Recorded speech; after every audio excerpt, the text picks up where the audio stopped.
Welcome to Surviving Show Business, the podcast that takes you inside entertainment to help you survive and thrive with your host, Aaron Seals.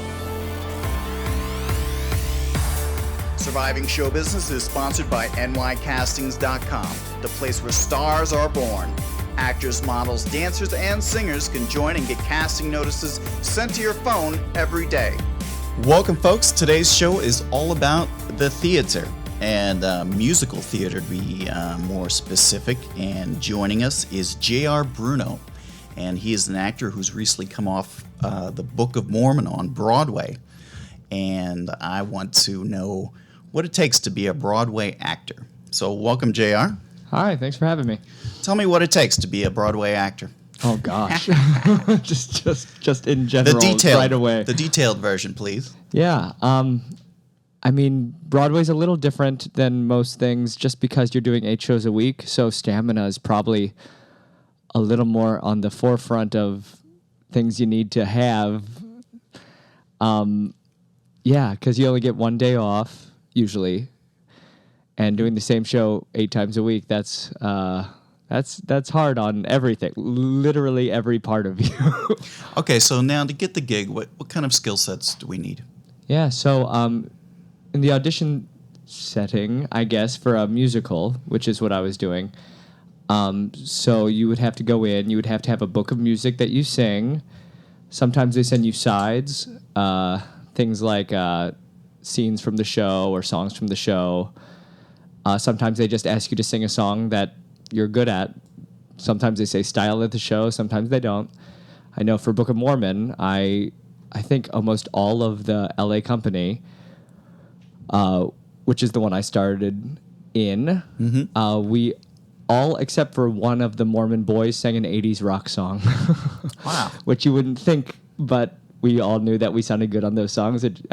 That's more of a coincidence than anything, I think. But after that, we all either got called in to read or called in to dance, and then the same thing happens once the callbacks happen in a week or in a month, and then over and over again until it's the final callbacks with the producers, the directors, the choreographers, and all that.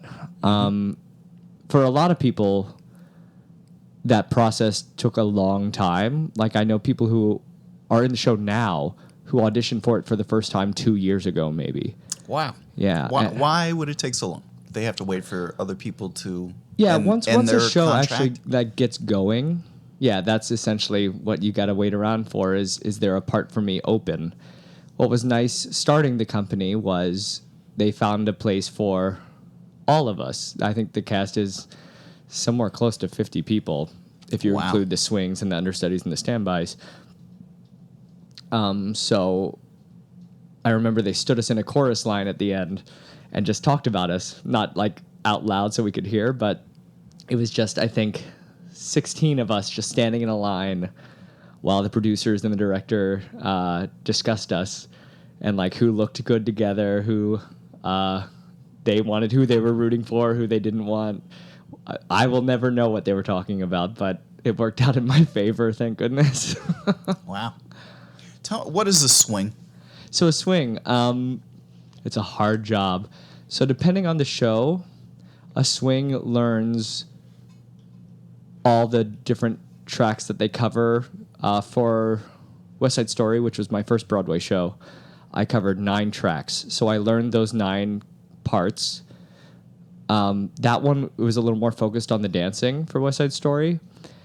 So it was it was tricky to keep all those notes coherent. So a swing would be, you would have more skills than a lot of other people. Because you have to doing be a variety organized. Of things. No question, you have to be an organized person. I have to say, when I did my first show, when I did West Side Story, no question could have been better. I did not know what swinging entailed yet. And so I went on for a track one time, and the first time I went on, I remember in the prologue, it's just chaos, and everyone's beating each other up, and like the gangs are fighting. And I remember I entered in the wrong wing, and it threw off. It was like a moment. The audience might not have noticed, But I was supposed to run across the stage, get chased by a jet, flick him off, then continue running off the stage. Well, I came on in the wrong wing, and he didn't know where I was, so he started running, thinking he missed me. Then I ended up behind him, and then he turned around and tried to fix it and tried to get behind me, and it was just chaos for 30 seconds. But Wow. yeah, that's where that note-taking comes in. You're like, how do I make this make sense for me so that I don't come in the wrong place? And then sometimes on top of that, like for Book of Mormon, you learn all the vocal tracks as well. So that's tricky in itself. How many pages are in that script? Oh How my much do you gosh. really have to learn? So for the score, I don't even know pages. It's at least 2 inches wide. Yeah, I mean, there's, especially the ensemble of Mormon, they never stop. You're either changing or you're on stage. There's only one song in the whole show that you get to sit down. Which one's that? It's Salt Lake City. Okay. Oh, no, it's not. No, you're changing then. It's Baptize Me in Act 2. Yeah, and you get to sit down for 1 second. Okay. What skills did you have to develop before you got a gig like this? Yeah. Like, how did you study? Yeah, so I started in the dance world. Like, I grew up dancing. My mom was a dance teacher. And I grew up dancing at Head to Toe Dance in Cincinnati. Hit it up if you're listening. And she got me into a performing arts high school, and that's when I took ballet for the first time. And then I kind of entered the ballet world. Then when I decided the ballet world wasn't really for me, I kind of wanted to get back into the acting thing, and I wanted to learn how to sing. So I went to college for music theater at Baldwin Wallace, which is a great school. And from there, I studied voice, I studied acting, studied auditioning, which is more of our job than anything else. Doing a show isn't really our job, it's auditioning. Mm-hmm. And luckily got an agent out of our showcase in New York. Really? Who's your agent? So I'm with the Krasny office. Okay. I know Lynn. Yeah, Lynn's lovely. Okay, so you went to school. You did... what shows did you do when you were in college? Oh, gosh. I did a bunch. I did some bad ones, did some good ones. My favorite one I got to do, I was Jamie in Last 5 Years. So that was fun to do some Jason Robert Brown when you're a angsty college kid. When you graduated from college, did you feel like you were ready to do Broadway stuff?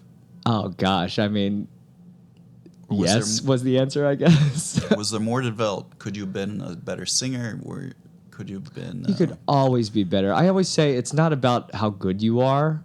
It's about how right you are. It's because everyone here is talented. And I wouldn't have gotten West Side Story if I didn't look the way I did and dance the way I did all at the same time. Like, I was young and I looked... Because I'm Chinese, Italian, Puerto Rican. And Wow. so I could play both gangs. And that's what they needed. So I wouldn't have gotten that job if that's not what they needed. Okay. And there were boys who I was in the room with 2 other boys for that final callback. One was in the Heights at the time, so he was amazing. And one I had voted for on So You Think You Can Dance. And I was like, what am I doing here? But I was more right than they were. No doubt in my mind, the So You Think You Can Dance guy was a better dancer than me. But I was what they needed. Okay. So tell me, how did Book of Mormon come along? How did you first get this audition? Oh, gosh, that's a funny story, actually. So Book of Mormon had done its opening on Broadway, and of course it went well.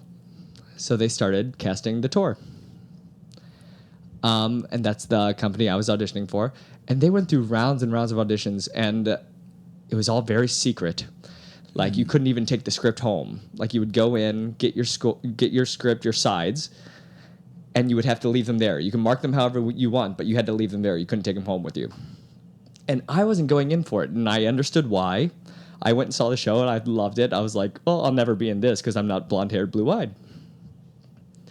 And my roommates were all auditioning for it, and at one point they all got cut. They were still looking for people because they weren't finding the things that they needed. And I remember my agent called, and he was like, I have this audition for you. It's just a pre-screening. They just want to hear you sing for Book of Mormon. And I remember telling him, I'm not doing that. Like, I'm not going to get that. I'm not going to waste my time and go in and sing. And I remember he said to me, JR, could you just humor me? This was hard to get. And thank goodness he said that. Because every time I went in there, I was like, well, I'm going to go do my best. I'm probably not going to get this, but I'll do my thing. I went in, did my thing, and then kept getting callbacks. And by the end, it was before the final callbacks, I went into my agent's office, I think just to say hi. I was in the Midtown. And he goes, are you going to book this? And I looked at him and I went, I think I might. And then especially for the last call, because we didn't really dance for anyone until the last callback. And I was like, well, they're looking for awesome singers who like had that Mormon energy. And I know I can outdance them all because that's my thing. Okay. So it worked out. I still surprised that I got that audition in the first place. Okay, so you get the gig, and then what happens? This is a contract position, Mm-hmm. right? How long? So to start, because we were original cast members, they offer you a 6-month rider. Okay. In which case you sign that, and it means you can't take other work for 6 months unless it's blah, blah, blah, whatever you get negotiated in there.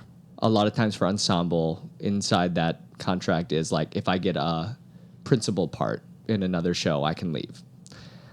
Wow, that's very generous. You would think Yeah. they would lock you in so as not to mess up the whole, production. Yeah, I mean, absolutely. And sometimes they want to, and they do. Yeah, that's up to the producer's discretion, though. They were very good to us, though. I mean, the way it all started in L.A., it was just, we were treated like kings for so long. Okay, so you get the gig. Yeah. What's the first date? Where do you go? Well, first, I got the gig on Christmas, and I had 6 months before it started. Okay, so you're practicing. The whole crew is practicing for 6 months before you start. No, not even. So we just, I had a costume fitting, and that was it. So it was just like quitting my day jobs, and maxing out my credit cards before we start. Okay. So we started 6 months later. We had that first meeting, and Trey and Matt were there, the producers, and Scott, Casey, of course, the director. And we learned the music real quick. We had 3 days. We learned the music, take it home, go over it and everything. And then we had a read of the show. So we all just sat in a giant circle, read the show. Very cool because... Now, how much rehearsal time? I think we did the whole thing in... I think we did, if I remember, it was so long ago. It was 2 weeks in New York, and then we teched the show in Denver. And I think tech took 4 or 6 weeks, something like that. Okay. Got it. So then where does the tour take you? How many cities was it in? Oh, gosh, I've gone everywhere. I don't know many cities I haven't been to more than once at this point. And how long does it stay in each city? Depends. So what happens there is the theaters in the cities rent it.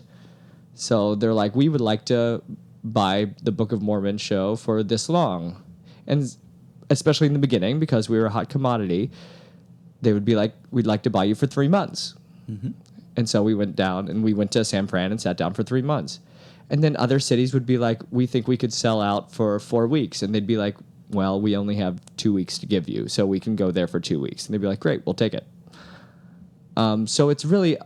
Do they adjust the price of the tickets based on the length of time that you're there? No, that's all up to the theaters. Okay. Yeah, that's up to the theater's discretion, whichever theater is renting the Book of Mormon. Of course, the Book of Mormon, I'm sure, has input. Yeah. Okay. So you went all over the country. Did you go overseas at all? No, we did Canada and, Hawaii. So there was a sea involved there. Now you were on more than one individual tour. Is that right? Yes, I did. So I started the first tour, and then I moved over and dance captained the second tour. Now what's a dance captain? So the dance captain, a little more responsibility, I guess. So I was in charge of keeping the show's dancing clean. And if we got a new cast member, I'd be in charge of teaching them the show. Mm-hmm. And then what would happen usually is a director or a choreographer, usually the associate directors, would come out and see them for their first show and their last rehearsal, their first show, give them notes, give me their notes so that I can keep up on them. So it's a little more behind the table feeling sometimes. But on top of that, most dance captains are also a part of the show. So I was also swinging the show. Okay, got it. And so how many years were these two tours? If you include the Broadway, I did the Book of Mormon for 7 years. Wow, so you really know these songs like the back of your hand. I could do the entire show. I know every track like the back of my hand. Okay, and for people that don't even know what the Book of Mormon is about, what is it about? So it's these two Mormon missionaries who get sent on their mission to Uganda. And hijinks ensue. They learn about themselves. And a lot of people say it makes fun of Mormons. It's more Trey and Matt are brilliant. It's satire, and that's what they're brilliant at. I've heard people say it's basically like a South Park episode. Yeah, but it's also like a traditional musical. Like, it's all original music. It's an original story. It's not based on a movie. It's. I guess they say it's because it's a comedy. And yeah, it's their sense really of humor, no doubt. Comedy. There's cursing. Okay, so I got a complaint. Like anytime a Broadway show is advertised, I feel like I never know what it's about. Mm-hmm. Like they never want to say what the show's really totally about. Yeah, especially comedies. They leave it so vague. You see the commercials on TV, and you just get these little pieces of it, but you don't know what the story's about. So that's my complaint about Broadway. Yeah, well, that's the thing. Comedies. So there's an awesome story that Marvin Hemlish told me. Rest in peace. They were doing the first runs of A Chorus Line. Mm-hmm. And they had this hilarious song that you might know that they were calling Tits and Ass. I don't know if I'm allowed to say that. It's all right. Just did. So they were calling it that, and it was in the program that way. And the song would come up, and she would say those words, and no one would laugh. And they did not understand why it wasn't landing. And it's because they read the words already in the program, so they saw it coming. So they had to change that song's name to Dance 10 Looks 3. And that's why that song is called that. So it's like, you don't want to give away any of the jokes. Like, especially the surprises. And the ending of Mormon is wonderful. So I hope you stick around to the end if you feel like you've been offended in any way. I guarantee you it all comes together at the end. That's a great show. How many years has it been running now? I think this is the 8th year. They're into the 8th year. And it's sold out still? It still sells out. Wow. I know. We have a joke backstage whenever we see a couple chairs open. We're like, oh, we're closing. Now, you also direct theater. Yeah. That's something I did more before Mormon and I'm getting back into. But last thing I did, or I'm about to be associate choreographer director for a production of Hello Dolly at Casa Manana in Texas. So if you're in Texas. Cool. What do you like about directing? Like, what skill sets do you need to direct theater? You just have to have a point of view. And again, you have to... understand the world. Like, you're not just dealing with actors, and you're not just dealing with the crew. You're not just dealing with the stage managers and the rehearsal process. You're dealing with everything. So it's easy to get boggled down with the actual staging, the actors, the story that you're telling. And it's easy to forget that there's more involved in that. Remembering, like, oh, the drops, the lighting, what lights am I gonna need? What sound cues am I gonna need? All that kind of thing. Again, it's organization. That's what it all comes down to for these people. And I've had some awesome directors mentoring me. Did you learn any of that in your schooling? Kind of.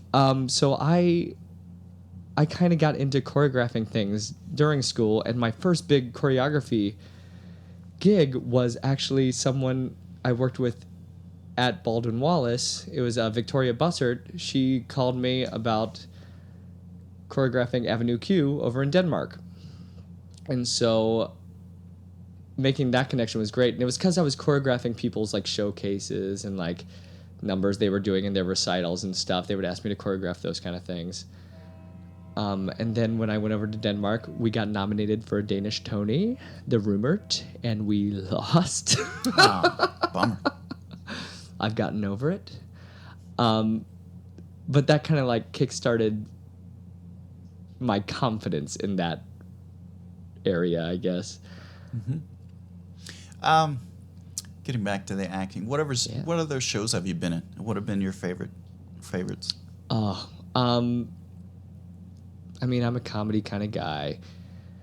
So my favorite role I played was I got to play Hunter in Untitled Chapter. Mm-hmm. And I was the first guy who played Hunter that wasn't Hunter.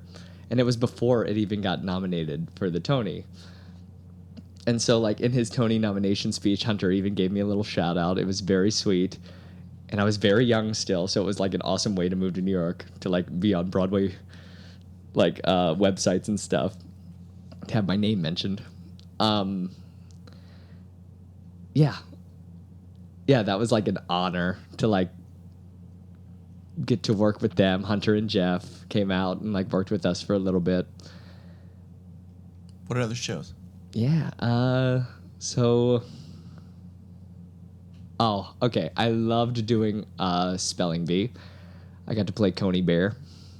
Cool. And because a lot of my background is in improv, and the amount of playing you get to do every show. Like, I don't know if you know the show, but there's... I don't know that show. Yeah, there's audience members on stage. It's a spelling bee. Oh, okay. And there's audience members on stage, and you just get to mess with them. You get to, like... It's just a test in, like, trying to be funny. And, like, you're really connected with the other actors on stage because you're all just trying to be funnier than the other one. And it's no question the funnest show I've gotten to be a part of. Cool. What else? What else have you been in? Let me think. I see Spam a lot. Oh, yeah, I just did that. So I did Spam a lot at North Carolina Theater, which is an amazing theater. And if you guys are listening, please have me back. Yeah, I got to... that was right after I was done with Mormon. I went over and did Spam a lot. The cast was amazing. Yeah, I mean, it's another comedy, and it's also another Casey Nicolau show. He originally choreographed that show and got nominated for a Tony, I believe.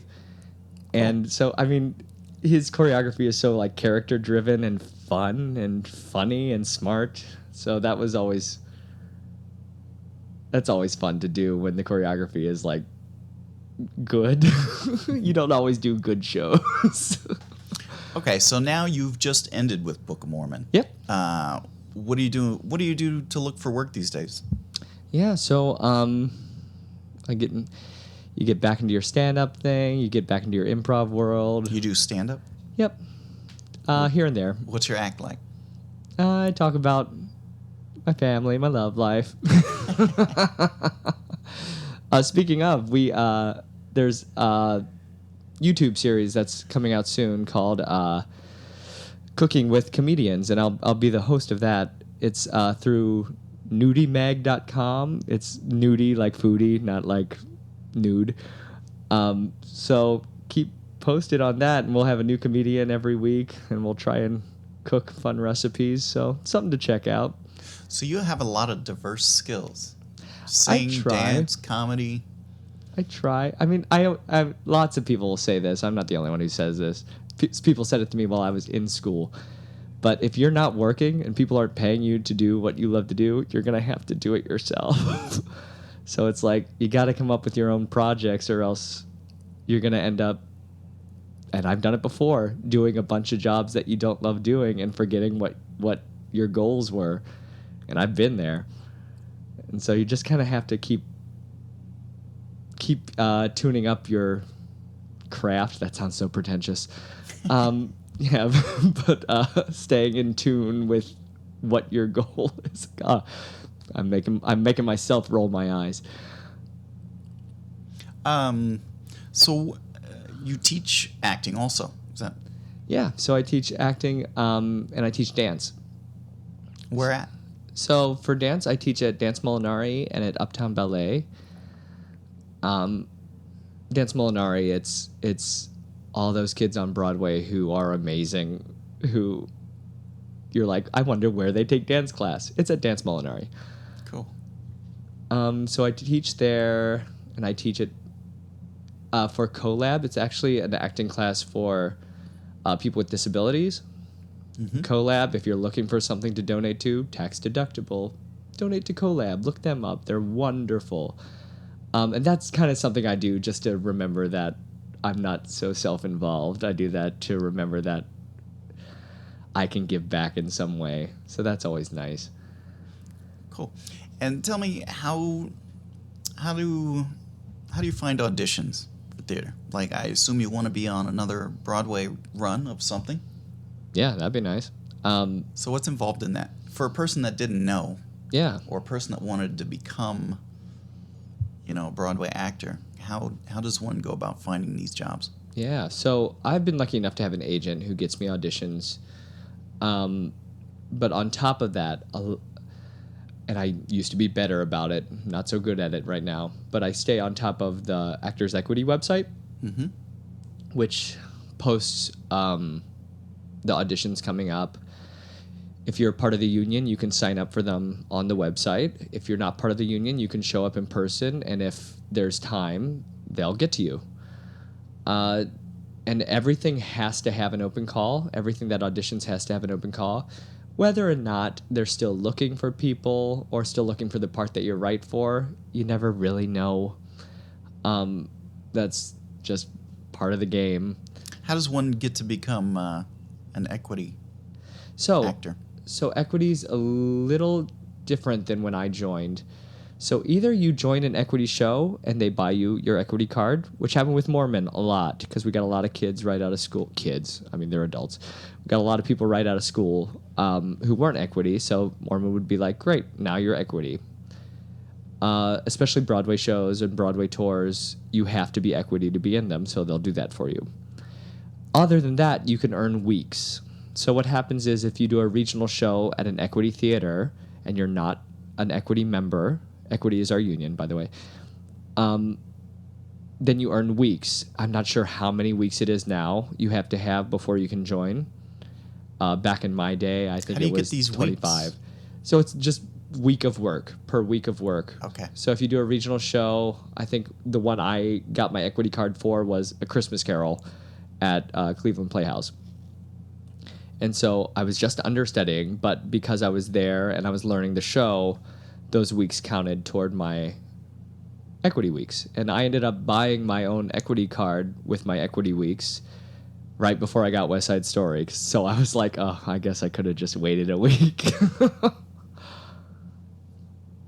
Okay. What else? Yeah, I mean, those are the ways to get in.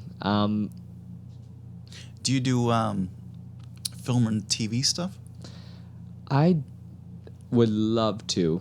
Sadly, I've been kind of putting that on the back burner for a while with the Book of Mormon being the forefront of my career at that point. So trying to break into the TV world, which is, I mean, it's tricky, just rebranding yourself. And got it. So you're a theater guy. What would be like your dream roles to be in? I mean, I've always said I want a sitcom. I want to be on a sitcom. I wouldn't mind being the goofy guy next door or the friend. I don't even care. I would just love a sitcom. And on a more goofy note, I also have a goal in my life to have CGI'd superpowers, so that'd be awesome too. Nice. What about the theater? So in theater, what shows would you want to be in? I mean, next goal for me, something new, something that hasn't been done yet. I would love to be a part of something brand new. So, and that's a lot of the things I'm auditioning for, like workshops of things and new shows that the goal is to get to Broadway. Those are the things that really catch my eye. In terms of shows that already exist that I would love to do. Yeah.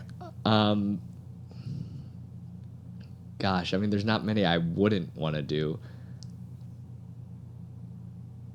What would be your favorite shows, I guess? Ooh, that are out right now? Yeah. Or in the past. Or in the past. I mean, I'd love to be in Cabaret. I know it just happened a little bit ago, but if it ever comes back.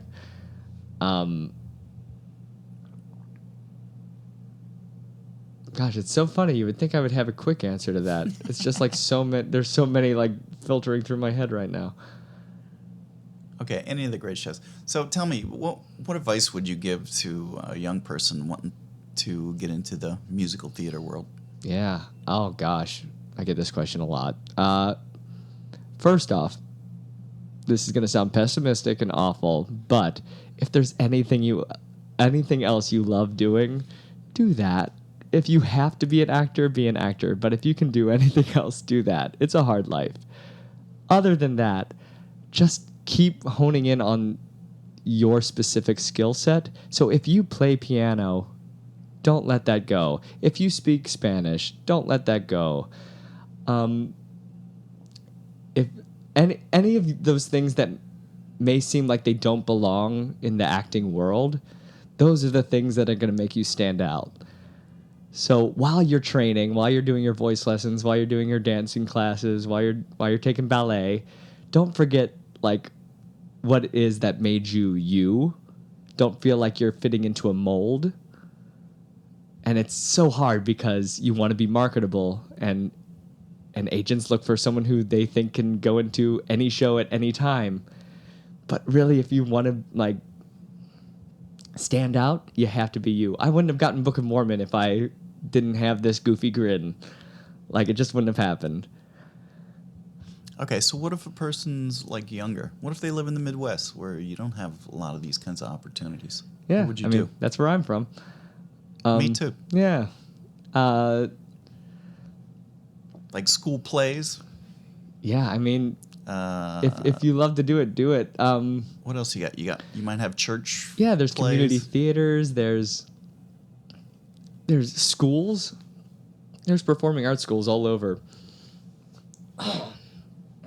Go take a dance class. Go. I mean, you're gonna find people who believe in you, who will have advice for what they think you specifically need to work on. Hopefully their advice is great. It's just kind of putting some trust in it. So at some point, you might go to college and study theater there, but then you probably, would you say you have to move to New York to do it? Oh, that's a good question. Do you have There's to, or no would it be a right bonus? answer. There's just no right answer to that. I always say, bite the bullet. It's going to be hard no matter when you do it. So just do it. Kind of like ripping off a Band-Aid. Yeah, it's scary to move to New York and just kind of like go for it. Because you're like, if I fail, does that mean it's over? It might, and it might not. Right? But you did it, so what did you find? I mean, I've had those. Right after West Side Story, I had a good chunk of time where I didn't book a show. Oh, it's actually after Spelling Bee. So I did West Side Story, did Spelling Bee, and then I didn't book a show for a while. But you were able to teach and make your money that way. Exactly, right? and so... Which a lot of actors do. A lot. Yeah, and there's jobs here. I mean, New York is filled with actors who aren't working. That doesn't mean they've never worked. The hustle never really goes away. You just have to be prepared to hustle. And if you're thinking, should I go to New York or should I not go to New York? I would vote go for it and see how you feel after. Yeah. Good advice. I think that'll do it. Is there anything else you want to say before we go? I guess my name's J.R. Bruno. Feel free to follow me on the Instagram if you got that thing. Yeah, what's your handle? Yeah, there? J.R. Bruno NY. Look me up. And do you have a website? I do, jrbruno.com. Well, that's all, folks. Surviving Show Business is sponsored by nycastings.com, the place where stars are born. Actors, models, dancers, and singers can join and get casting notices sent to your phone every day.